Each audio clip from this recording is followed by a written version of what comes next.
Shalom, selamat berjumpa kembali dalam doa pagi GBI Bethel hari ini. Saya mengajak untuk setiap kita sebelum kita memulai aktivitas kita, mari berikan waktu terbaik kita untuk kita boleh bersekutu dengan Tuhan. Dan percayalah bahwa mujizat Tuhan, karya terbaiknya masih terjadi dalam kehidupan kita sampai hari ini. Mari sama-sama kita masuk dalam hadirat Tuhan. Terima kasih Tuhan Yesus. Kami percaya Tuhan, kasih setiamu selalu ada untuk setiap kami. Haleluya. Terima kasih Yesus.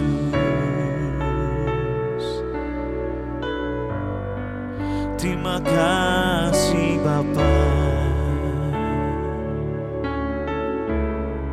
Engkau sungguh baik Tuhan. Kasih-Mu mengalir di setiap hidupku. Tangan kuat-Mu yang menolongku. Kasih-Mu yang selalu ada, dan ku selalu bersyukur untuk semua kebaikan-Mu. Kau yang selalu menjagaku,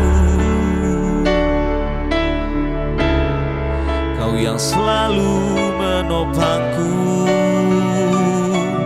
Oh, terima kasih Tuhan. Terima kasih Yesus. Haleluya. Sungguh baik Engkau Yesus, sangat baik Engkau Tuhan. Haleluya. Kau yang memeliharaku, Kau yang terus menjaga hidupku.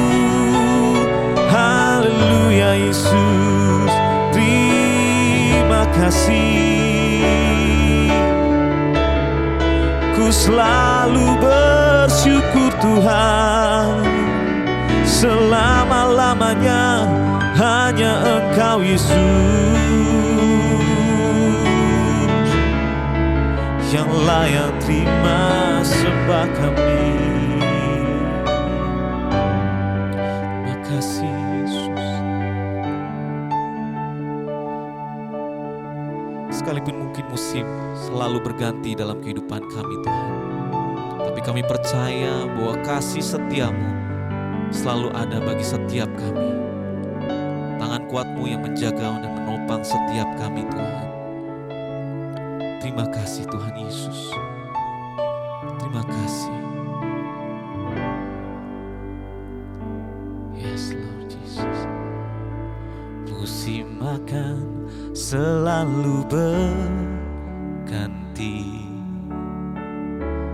kasih Tuhan tetap abadi, tak akan berubah sampai selamanya. Ku tetap percaya, ku yakin Tuhan memberkati,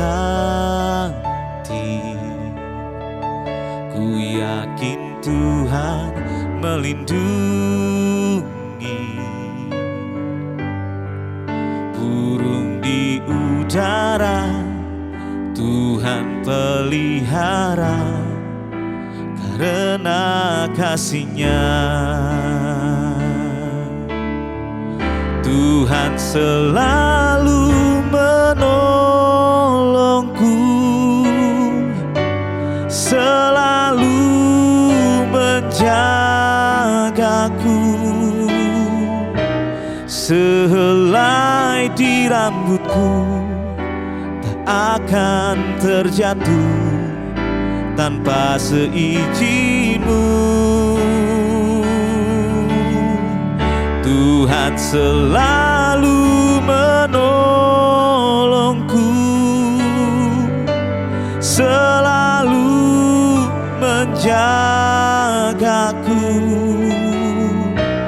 Dia mengenyangkanku dan peliharaku seumur hidupku.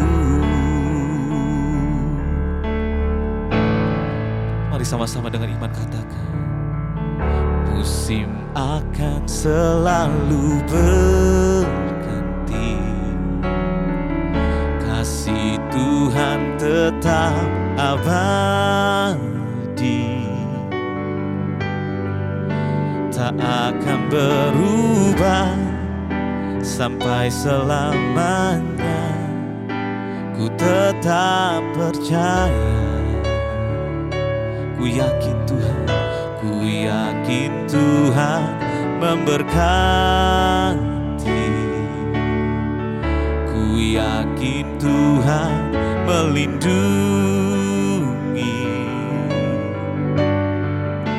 Burung di udara Tuhan pelihara karena kasih-Nya. Tuhan selalu menolongku, selalu menjagaku.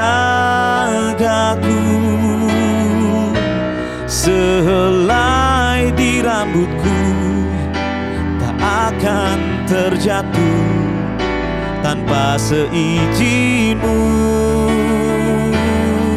Oh, Tuhan selalu menolongku, selalu menjagaku. Dia mengenyangkanku dan peliharaku seumur hidupku. Katakan, Tuhan menolongku, Tuhan selalu menolongku, selalu menjagaku. Sehelai di rambutku tak akan terjatuh tanpa seizin-Mu. Oh, Tuhan selalu menolongku, selalu menjagaku. Dia mengenyangkanku dan peliharaku seumur hidupku. Kami percaya Tuhan, Engkau yang selalu menolong setiap kami, Engkau yang selalu menjaga kami Tuhan.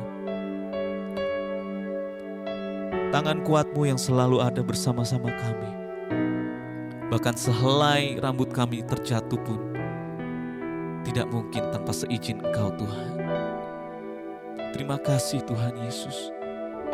Engkau begitu baik, bahkan Engkau sangat baik. Kasih setia-Mu selalu ada bersama dengan kami Tuhan. Terima kasih. Terima kasih Tuhan. Terima kasih. Mari angkat tangan kita, arahkan hati-Mu. Mari nyatakan dengan iman-Mu bersama-sama. Terima kasih Tuhan. Tuhan selalu menolongku, selalu menjagaku. Sehelai di rambutku tak akan terjatuh tanpa seizin-Mu. Tuhan selalu menolongku, selalu menjagaku. Dia mengenyangkanku dan peliharaku seumur hidupku. Tuhan selalu menolongku, selalu menjagaku. Sehelai di rambutku tak akan terjatuh tanpa seizin-Mu. Oh, Tuhan selalu menolongku, selalu menjagaku. Dia mengenyangkanku dan peliharaku seumur hidupku. Terima kasih Tuhan, terima kasih Yesus buat kebaikan-Mu atas hidup kami. Kami bersyukur punya Allah seperti Engkau yang selalu setia bersama-sama dengan kami. Haleluya Yesus, terima kasih. Haleluya, amin.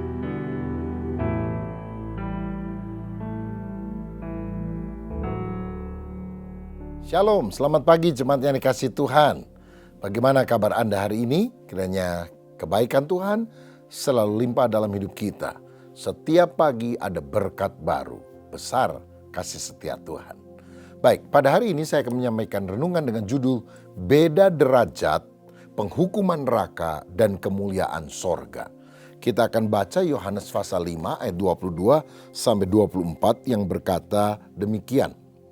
Bapa tidak menghakimi siapapun, melainkan telah menyerahkan penghakiman itu seluruhnya kepada anak, supaya semua orang menghormati anak sama seperti mereka menghormati Bapa. Barang siapa tidak menghormati anak, ia juga tidak menghormati Bapa yang mengutus dia. Aku berkata kepadamu, sesungguhnya barang siapa mendengar perkataanku dan percaya kepada dia yang mengutus aku, ia mempunyai hidup yang kekal dan tidak turut dihukum, sebab ia sudah pindah dari dalam maut ke dalam hidup. Nah saudara, Alkitab berkata bahwa Bapa Sorgawi Allah menyerahkan penghakiman pada akhir zaman kepada putranya Yesus Kristus. Dan sebetulnya ini berarti Yesus adalah Allah sendiri. Mengapa? Sebab jika Yesus hanya manusia biasa, mana bisa dia menghakimi semua orang yang pernah hidup di dunia dengan adil? Bukankah hanya Allah yang bisa melakukannya, yang meneliti hati manusia terdalam? Bahkan ini kan orang yang sudah mati itu udah ribuan tahun, tempatnya juga terpisah-pisah, berjauhan. Kok Yesus tahu? Karena Yesus Allah. Saudara, manusia dari Adam sampai pada masa kini dan masa yang akan datang sampai akhir zaman, itu kan jumlahnya banyak sekali. Mungkin lebih dari 100 miliar.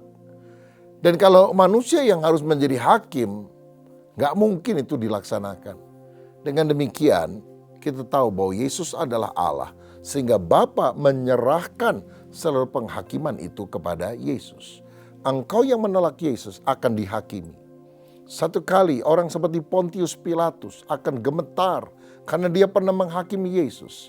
Dan Yesus akan berkata, Pilatus maju, aku akan menghakimi engkau. Saudara, betapa hari itu akan tiba. Hari yang menggentarkan bagi orang yang tidak percaya. Tapi bagi orang percaya, Yesus adalah kekasih hati kita. Yesus adalah sang mempelai pria yang memberikan hidup yang kekal bagi setiap orang percaya. Selanjutnya dikatakan, orang yang menghormati anak sama dengan menghormati Bapa. Berarti orang yang kurang ajar kepada anak, tidak percaya kepada anak, sama dengan kurang ajar dan tidak percaya kepada Bapa. Saudara, kenapa kelihatannya anak ditinggikan derajatnya, jadi siapa yang menghormati anak sama dengan menghormati Bapa? Jika misalnya anak Allah yaitu Yesus itu hanyalah makhluk ciptaan, lalu harus disembah seperti Allah, ini kan berhala. Mana ada ciptaan yang boleh disembah sebagai sang pencipta. Dan kalimat yang berkata menghormati anak sama dengan menghormati Bapa, itu jelas menunjukkan bahwa Yesus sendiri adalah sang pencipta. Yesus adalah Allah itu sendiri. Saudara, dengan demikian kita tahu bahwa agama tidak sama dengan kekristenan. Bahkan banyak orang merasa diri beragama tapi tidak percaya kepada Yesus, menolak Yesus, tidak hormat kepada Yesus. Dan pada intinya mereka menolak Allah, tidak hormat kepada Allah. Dan mereka akan mendapatkan hukuman selama-lamanya. Nah, mengenai hukuman yang Tuhan akan berikan bagi orang yang tidak percaya dan tidak mau bertobat, kita harus paham bahwa ada perbedaan hukuman di neraka. Sebab begini, dalam Matius 10 ayat yang ke-15, firman Tuhan berkata, Matius 10 ayat 15, Aku berkata kepadamu sesungguhnya pada hari penghakiman tanah Sodom dan Gomora akan lebih ringan tanggungannya daripada kota itu. Maksudnya kota yang menolak pemberitaan Injil tentang Yesus sebagai juru selamat. Itu akan dihukum lebih berat daripada Sodom dan Gomora. Saudara tahu Sodom dan Gomora itu binasa karena hujan api belerang yang sangat menakutkan.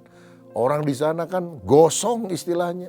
Tapi orang yang menolak Injil akan dihukum lebih berat daripada Sodom dan Gomora.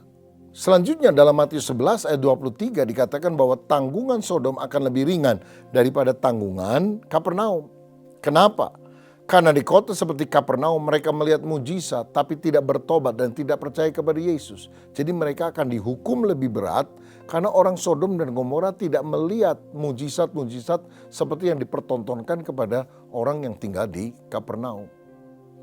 Ayat yang lain misalnya dalam Lukas 12 ayat 47-48 mencatat bahwa hamba yang tahu kehendak tuannya tapi tidak melakukan kehendak tuannya itu mendapatkan lebih banyak pukulan. Sedangkan hamba yang tidak tahu apa yang merupakan kehendak tuannya akan mendapatkan lebih sedikit pukulan.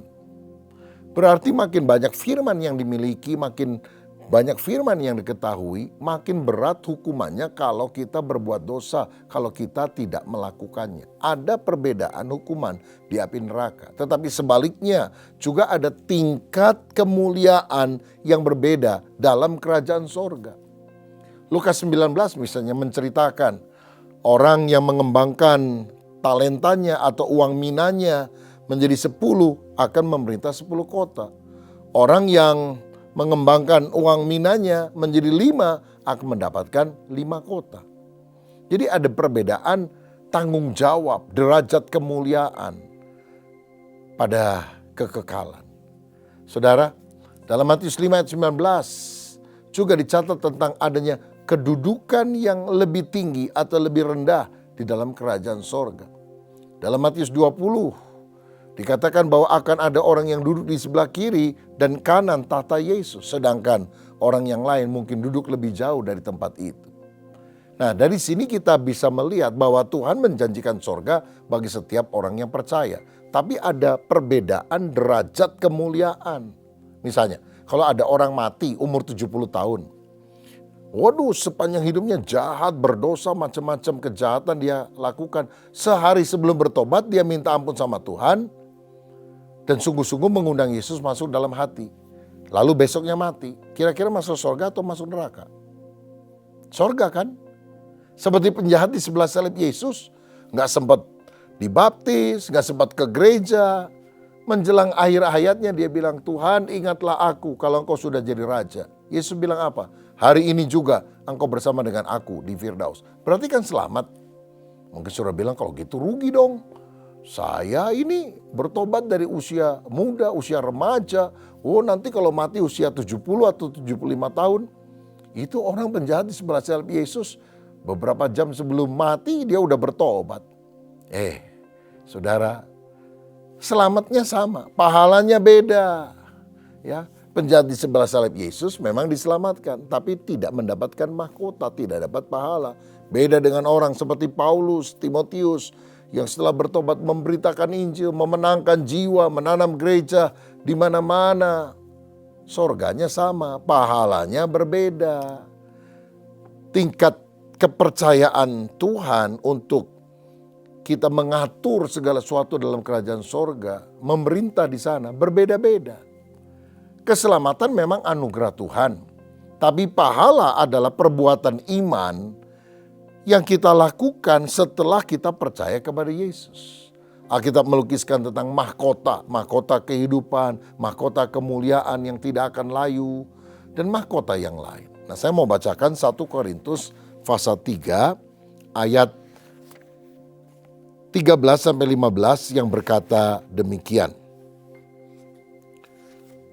Sekali kelak pekerjaan masing-masing orang akan nampak, karena hari Tuhan akan menyatakannya. Sebab ia akan nampak dengan api dan bagaimana pekerjaan masing-masing orang akan diuji oleh api itu. Jika pekerjaan yang dibangun seseorang tahan uji, ia akan mendapat upah. Jika pekerjaannya terbakar, ia akan menderita kerugian, tetapi ia sendiri akan diselamatkan, tetapi seperti dari dalam api. Saudara, ada orang selamat dan mendapatkan reward, pahala berupa mahkota. Tapi kalau orang misalnya percaya Yesus, tapi motivasi pelayanannya tidak tulus, akibatnya dia akan kehilangan pahalanya, kehilangan mahkotanya. Selamatnya selamat, tapi nggak dapat apa-apa. Ya, saya ingat sekian tahun yang lampau Bali Beach Hotel terbakar. Untungnya itu kejadian siang sehingga tidak ada yang mati. Orang-orang lagi di luar kamar. Tapi banyak turis yang lagi berenang dari Australia, dari negara yang lain bingung karena apa? Selamat sih, nggak meninggal dunia, tapi seluruh kopernya habis, saudara, terbakar. Dia cuma pakai celana pendek sama kaos singlet doang. Nah, saya mau bilang, jangan masuk surga istilahnya ya, dengan celana pendek dan kaos singlet doang, pakai kolor doang begitu. Bukan hanya sekedar surganya, tapi mari kita yang sudah beriman melakukan perbuatan-perbuatan baik yang didasari oleh iman, sehingga kita juga mendapatkan pahala. Dan ayat 24 berkata bahwa orang yang percaya kepada Yesus sudah pindah dari maut kepada hidup. Sudah memiliki hidup yang kekal. Jadi saat dia bertobat, saat dia percaya kepada Yesus, langsung pindah. Bukan proses, bukan evolusi, bukan lama, tapi langsung pindah dari maut kepada hidup, dari jalan menuju neraka pada jalan menuju sorga. Dan saat itu juga dia memiliki hidup kekal. Jadi hidup kekal itu bukan nanti kalau kita mati lalu masuk sorga. Tapi saat kita percaya Yesus, kita sudah mendapatkan hidup yang kekal itu. Sebab apa sih yang dimaksudkan dengan hidup kekal? Kita pikir oh itu hidup di sorga selamanya. Tapi Yesus berkata demikian. Dalam Yohanes pasal 17 ayat yang ketiga. Inilah hidup yang kekal itu, yaitu bahwa mereka mengenal Engkau satu-satunya Allah yang benar dan mengenal Yesus Kristus yang telah Engkau utus. Saudara, jadi apa itu hidup kekal? Mengenal Allah dan Yesus, itulah hidup yang kekal. Dan kapan pengenalan akan Yesus dimulai? Bukan nanti ketika di sorga, tapi sekarang ketika kita percaya kepada pribadinya. Sebab pengenalan akan Kristus itu harus membuat kita lebih cinta kepada pribadinya, lebih daripada cinta kepada fasilitas atau tempatnya atau bahkan rumah sorgawinya. Jadi gini ya, misalnya ada orang muda kaya raya, lalu banyak gadis-gadis yang jatuh cinta kepada dia. Lalu dia tanya, tes seorang gadis, kamu sayang sama saya? Iya, mau nikah sama saya? Tentu, kenapa? Supaya saya bisa tinggal di rumahmu yang bagus. Kan lantainya dari emas, keran airnya juga dari emas, pasti depositonya banyak. Kira-kira kalau saudara pria itu mau terima nggak gadis ini? Kagak, kenapa? Gadis matre. Saya bilang, bahwa kita itu harus mencintai seseorang itu karena pribadinya, karena sayang kepada dia. Bukan sekedar karena rumahnya yang bagus, mobilnya yang mewah. Saudara, begitu juga. Memang surga itu indah, jalan dari emas, pintu gerbang dari mutiara, tembok dari batu permata. Tapi bukan itu yang paling kita rindukan. Yang paling kita rindukan adalah pribadi Yesus sang pemilik surga. Dan kita harus mengenal dia, bukan nanti. Tetapi mulai sekarang. Karena itu mari kita hidup memuji Tuhan, menyembah Tuhan, bersekutu dengan dia. Setiap hari kita baca firman, supaya kita mengenal dia. Dan itulah hidup yang kekal. Hidup bersama Yesus, hidup yang bermutu. Sehingga satu kali, waktu Tuhan menjemput kita, tutup mata di bumi, buka mata di sorga. Hanya ciluk, bah. Haleluya. Itu sebabnya saudaraku, mari kita sungguh-sungguh rindu. Bukan hanya sekedar sorga, tapi memerintah bersama dengan Yesus di dalam sorga, di dalam kekekalan. Tuhan Yesus memberkati. Mari kita berdoa. Bapa, terima kasih buat kebenaran firman-Mu. Biarlah kami menjadi orang yang sungguh setelah beriman, melakukan pekerjaan baik. Karena Tuhan telah menyiapkan kami untuk pekerjaan baik. Dan biar hidup kami berkenan kepada Tuhan. Terima kasih Bapa. Basuh kami dengan darah Yesus, urapi kami dengan Roh Kudus. Kami tidak mau dihukum di dalam api neraka, tapi kami mau memiliki hidup selama-lamanya di sorga. Mulai dari pengenalan akan Kristus, mulai saat ini. Pengurapan-Mu atas kami sekalian ya Bapa. Sekarang saudara yang dikasih Tuhan, angkatlah tanganmu, terimalah kasih dari Allah Bapa Surgawi, kasih karunia Tuhan Yesus Kristus, dan persekutuan Roh Kudus menyertai kita semua mulai hari ini sampai selama-lamanya. Haleluya. Amin. Tuhan Yesus memberkati. Anda telah selesai mengikuti doa pagi bersama GBI Bethel. Kami mengajak untuk Anda tekan tombol like dan share untuk dibagikan ke teman-teman lain agar mereka juga bisa diberkati. Jangan lupa klik tombol subscribe dan nyalakan loncengnya dan agar Anda bisa mengikuti setiap ibadah dan acara siraman rohani melalui channel ini.